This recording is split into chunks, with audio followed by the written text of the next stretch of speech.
नमस्कार दोस्तों, मैं सौरभ श्री रुद्र यूट्यूब चैनल में आपका स्वागत करता हूं।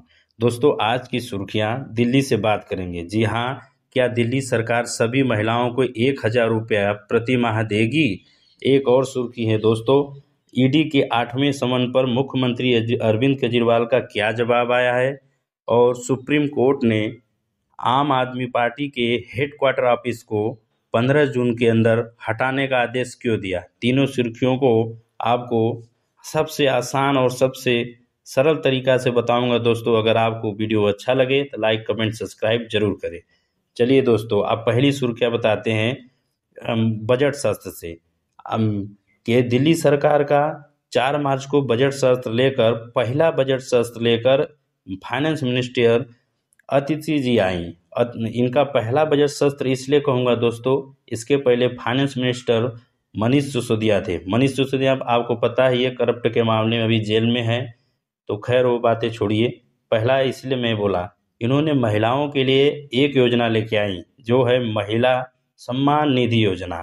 इस योजना के बारे में बात करने से पहले आपको बता दें दोस्तों, इसी प्रकार सेंट्रल गवर्नमेंट में भी एक किसान सम्मान निधि योजना है जो सभी किसानों को साल में 6,000 रुपये प्रति दिया जाता है।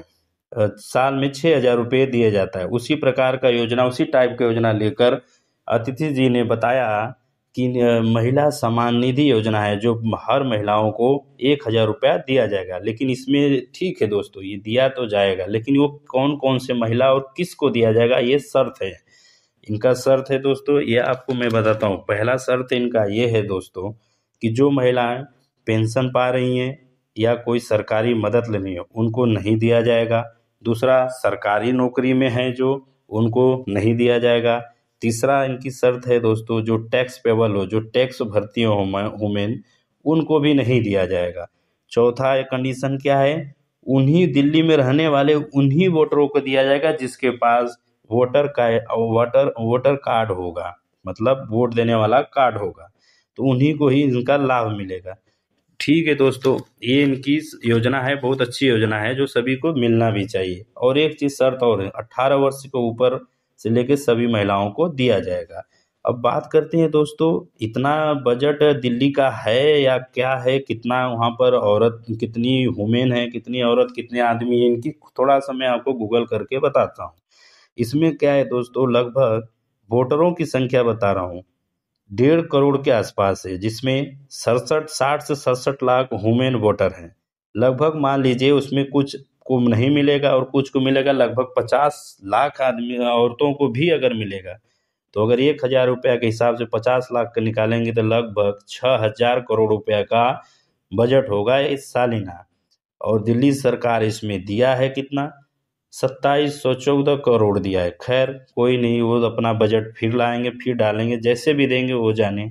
इसके आगे दोस्तों मैं आपको बता दें, यह जो फार्म भरा जाएगा कैसे, यह बजट सत्र 24 और 25 का है दोस्तों। ये अप्रैल से अगले अप्रैल तक ही चलेगा। अप्रैल के बाद शायद मई जून में ही भरा जाएगा दोस्तों। और इसमें एक चीज और, ये वोटरों को लुभाने के लिए आपको बता दें, दिल्ली लोकसभा चुनाव में 7 सीट दिल्ली से है, जिसमें अरविंद केजरीवाल ने इंडिया अलायंस के साथ चुनाव लड़ेंगे, जिसके इनका खुद का 3 सीट और 4 इंडिया अलायंस के साथ लड़ेंगे। इसमें वोटरों को लुभाने के लिए अरविंद केजरीवाल ने भाषण भी दिया और आपने सभी सुना भी होगा। और खैर उसकी बात तो राजनीति का मैं करता नहीं हूँ। इसके बाद दोस्तों बता रहा हूँ मैं आपको कि ईडी के 8वें समन पर अरविंद केजरीवाल जी ने क्या जवाब दिया। ईडी ने अरविंद केजरीवाल को 8वां समन भेजा। अरविंद केजरीवाल जी ने उनको क्या जवाब में ऑफिशियल क्या बोला कि हम वीडियो कॉन्फ्रेंस करेंगे, जो 12 मार्च तक मैं करूंगा। तो दोस्तों आपको बता दिया जाए कि कोई वीडियो कॉन्फ्रेंस के जरिए कोई भी एजेंसी करेगा ही नहीं, और आज तक हुआ भी नहीं है। इनके 8वां समन पर इन्होंने यह जवाब दिया। दोस्तों मैं यही कहना चाहूँगा कि एक खुद आईएएस अधिकारी और दूसरे अधिकारियों को काम करने में मदद करनी चाहिए इनको, उनके समन को बार बार ठुकराने नहीं चाहिए। खैर वो तो जो भी है पॉलिटिक्स है। अब बात करते हैं दोस्तों, दिल्ली सरकार को सुप्रीम कोर्ट ने उनका ऑफिस, हेडक्वार्टर ऑफिस हटाने के लिए आदेश क्यों दिया? क्या है मामला, ये जानते हैं दोस्तों। देखो दोस्तों, यह मामला ये है कि सभी जो राजनीति पार्टियां होती है जो राष्ट्रीय नेशनल पार्टी बन जाती है। अभी अरविंद केजरीवाल का नेशनल पार्टी हो गई है, आम आदमी पार्टी एक नेशनल पार्टी घोषित किया गया। तो उनका क्या रूल है दोस्तों, सभी पार्टियों को दिल्ली में एक जगह दिया जाता है जहां उनका हेडक्वार्टर बनाया जाए।